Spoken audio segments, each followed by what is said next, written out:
तो यहाँ गाय आगे आगे दौड़ रही है और बाघ पीछे पीछे दौड़ रहा है।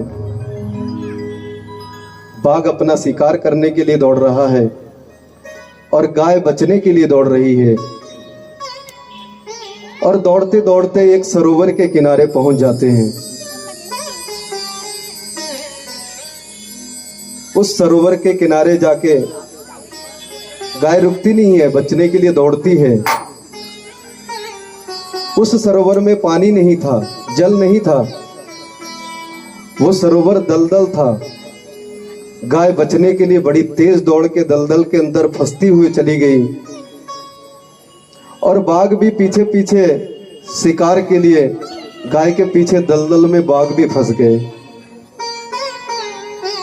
अब दोनों दलदल के अंदर फंसे हुए हैं। जैसे हम लोग इस मनुष्य जन्म मिलने के बाद परिवार के मोह माया रूपी दलदल में फंसे हुए हैं। हम दलदल में फंसे हुए हैं सब लोग। अपने को सोचिए, आज गाय बचने के लिए इस बड़ी बहुत भारी दलदल के अंदर फंस गए और बाघ पीछे पीछे चले गए कि मेरा शिकार मिलेगा, मैं गाय को शिकार करके अपना भोजन बनाऊंगा। अब दोनों फंस गए। बाघ बहुत शक्तिशाली है, गाय कमजोर है। वैसे देखो गाय कमजोर नहीं है, गाय तो हमारी गौ माता है। बुद्धि देखिएगा आगे चलते चलते।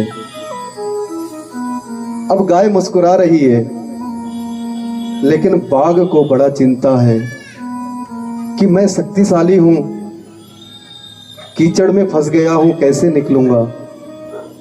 न भोजन मिलेगा, न जल मिलेगा, यहीं पड़े पड़े मर जाऊंगा। ये बाघ सोच रहा है, लेकिन गाय मुस्कुरा रही है। मालूम है क्यों? अभी हमने पहले बोला था कि हर किसी का मालिक होना चाहिए। कौन मालिक? कहते हैं सबका मालिक एक।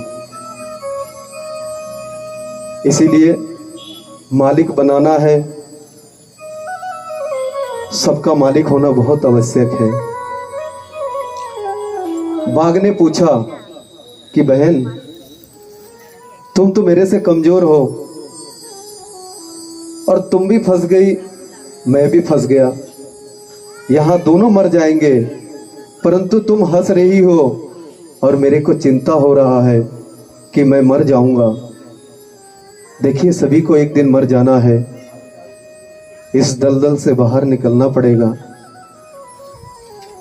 उसके लिए हम अपने आप नहीं निकल सकते जब तक हमारा कोई मालिक ना हो। तो गाय मुस्कुराते हुए बोली कि बाघ, तुम तो जंगल का शेर हो, तुम्हारा कोई मालिक नहीं है, तुम लावारिस हो।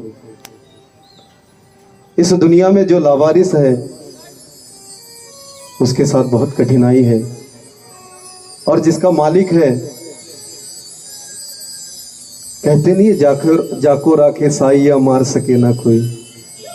जो हमारे राधा रानी सरकार जिसके ऊपर कृपा बरसाएगी उसको कोई मार नहीं सकता है। तो गाय ने बड़े मुस्कुराते हुए बाघ को जवाब दिया कि मेरा मालिक है, मैं किसी की पालतू गाय हूं।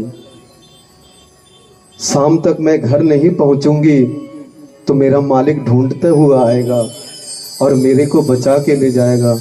मैं हंस इसलिए रही हूं कि बाघ, तुम खुद राजा हो, तुम्हें कौन बचाएगा? तुम्हारा तो कोई मालिक नहीं है। तो हम यहाँ बैठे हैं, बड़े बहुत गहरा दलदल में फंसे हुए हैं सभी। तो हम निकलने के लिए हमें भी मालिक बनाना पड़ेगा। इसीलिए जो जिस प्रभु के नाम से जानते हैं, जिनको मानते हैं, उन्हीं को मालिक बनाओ, तो भवसागर से पार हो जाओगे। यदि किसी का मालिक नहीं है तो बहुत कठिन परिस्थितियां सामने आएगी। तो ऐसी परिस्थिति आने ना दीजिए, सभी अपने अपने मालिक बनाइए।